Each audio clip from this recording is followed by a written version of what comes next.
L'inspecteur Belin a raté sa proie. Il est arrivé trop tard chez M. Guillet. Celui-ci a déjà fui son domicile de la rue de Rochechouart avec sa jeune maîtresse, Fernande Segret. Belin ne va évidemment pas en rester là. Dès le lendemain, le 9 avril 1919, il prend le train pour Gambais. Il paye d'ailleurs le billet avec ses sous, car sa hiérarchie ne croit absolument pas à cette affaire de tueur de dames.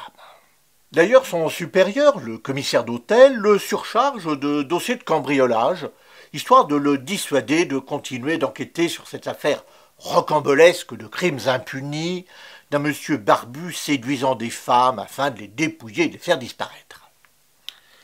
Bref, à l'exception de ces deux fidèles, Bromberger et Riboulet, pour ses collègues de la brigade, c'est du roman. Et c'est pourquoi Belin paie lui-même son billet de train pour aller à Gambais. Comme il l'écrit lui-même dans ses mémoires, 30 ans de sûreté nationale, il va passer sa journée à rôder autour de la maison du crime. Car pour lui, ça ne fait plus aucun doute, il y a eu crime, et même plusieurs crimes.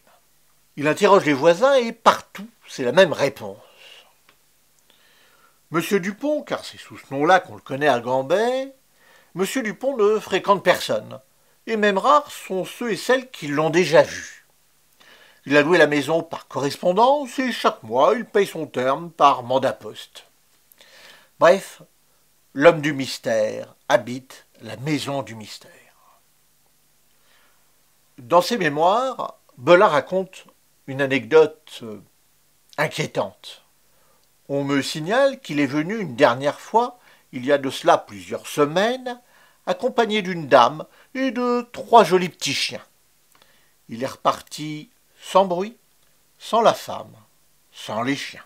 D'après la description qu'on lui fait, cette femme n'est ni Madame Colombe ni Madame Buisson. Il y a donc vraisemblablement au moins une 3e victime.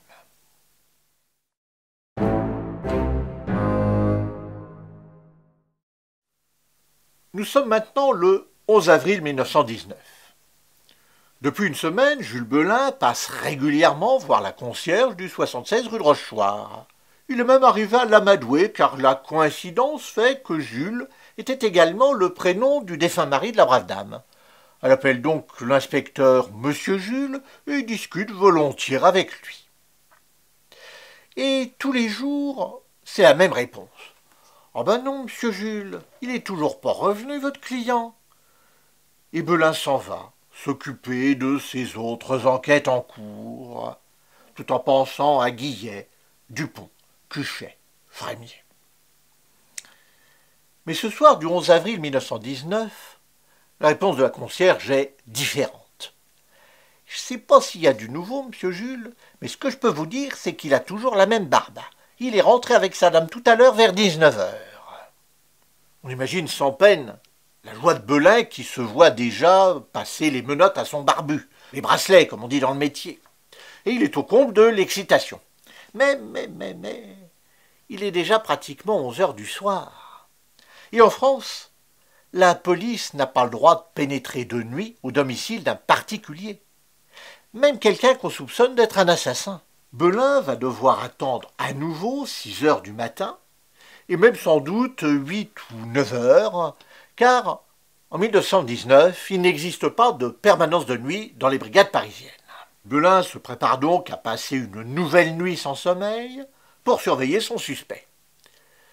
Mais cette fois, il a une alliée dans la place, la concierge. Il a appris que Guillet et sa dame habitent au 1er étage et il guette le moment où la lumière s'éteindra. Il la voit à travers les volets, ces volets qui ne sont jamais ouverts, même dans la journée, comme ceux de la maison de Gambais. La lumière s'éteint enfin, à 1h du matin. Comme convenu, Belin sonne discrètement pour se faire ouvrir par la concierge. Il monte à pas de loup jusqu'au 1er étage, et, à la lueur de son briquet, il déchiffre ce qu'il y a sur la porte. Une simple carte de visite. Lucien Guillet, ingénieur. La même carte de visite que notre barbu a donnée à l'employé des Lions de Faïence l'autre jour. Belin s'assoit sans bruit dans le chambranle de la porte et s'apprête à y passer la nuit. Comme ça, il est sûr que sa proie ne lui échappera pas. Ça va être sans doute la nuit la plus longue de sa carrière. À 7 heures du matin, il se relève péniblement après cette nuit sans sommeil. Il descend sans bruit au rez-de-chaussée, gratte à la porte de la concierge et lui demande d'aller au carrefour de la rue Truden. Il y a un agent. Dites-lui de prévenir l'inspecteur Bromberger à la première. Et dites-lui aussi qu'il vienne me rejoindre ensuite. Une demi-heure plus tard, l'agent arrive. Belin le poste en bas de l'immeuble afin de surveiller les fenêtres de l'appartement, des fois que Guillet tenterait de s'enfuir par là, et d'accueillir également Bromberger quand il arrivera.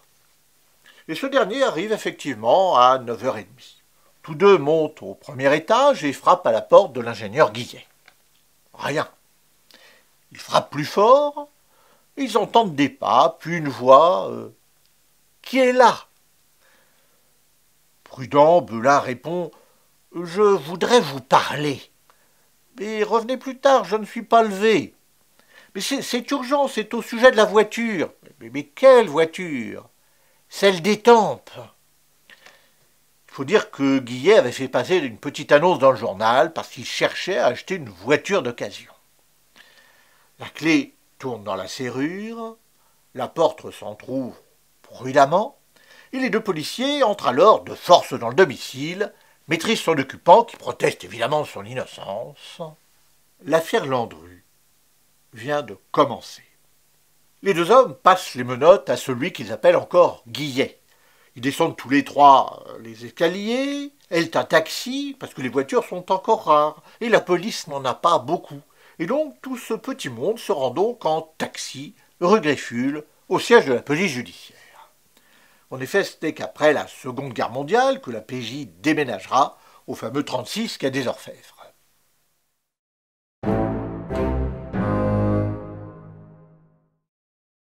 Arrivés au bureau de Belin, les deux policiers fouillent leurs suspects.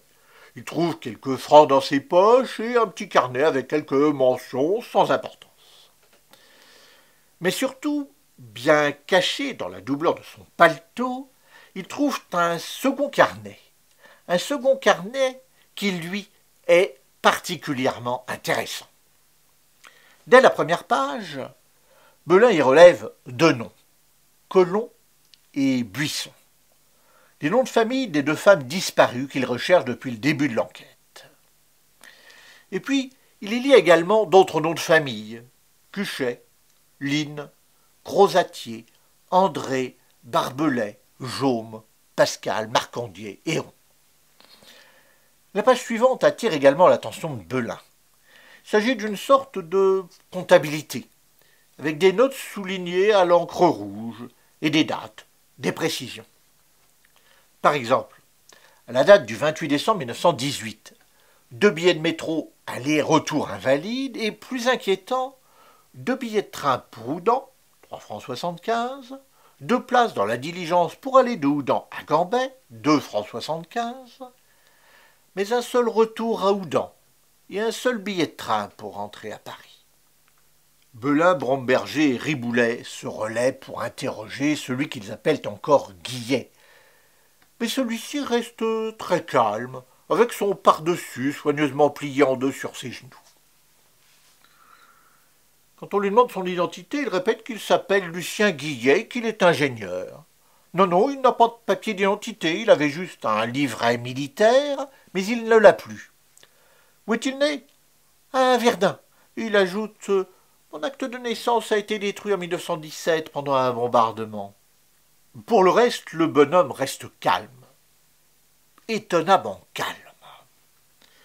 Même quand Belin lui déclare « C'est une grosse affaire que la vôtre, monsieur Guillet, une affaire d'assassinat. » Guillet garde le silence.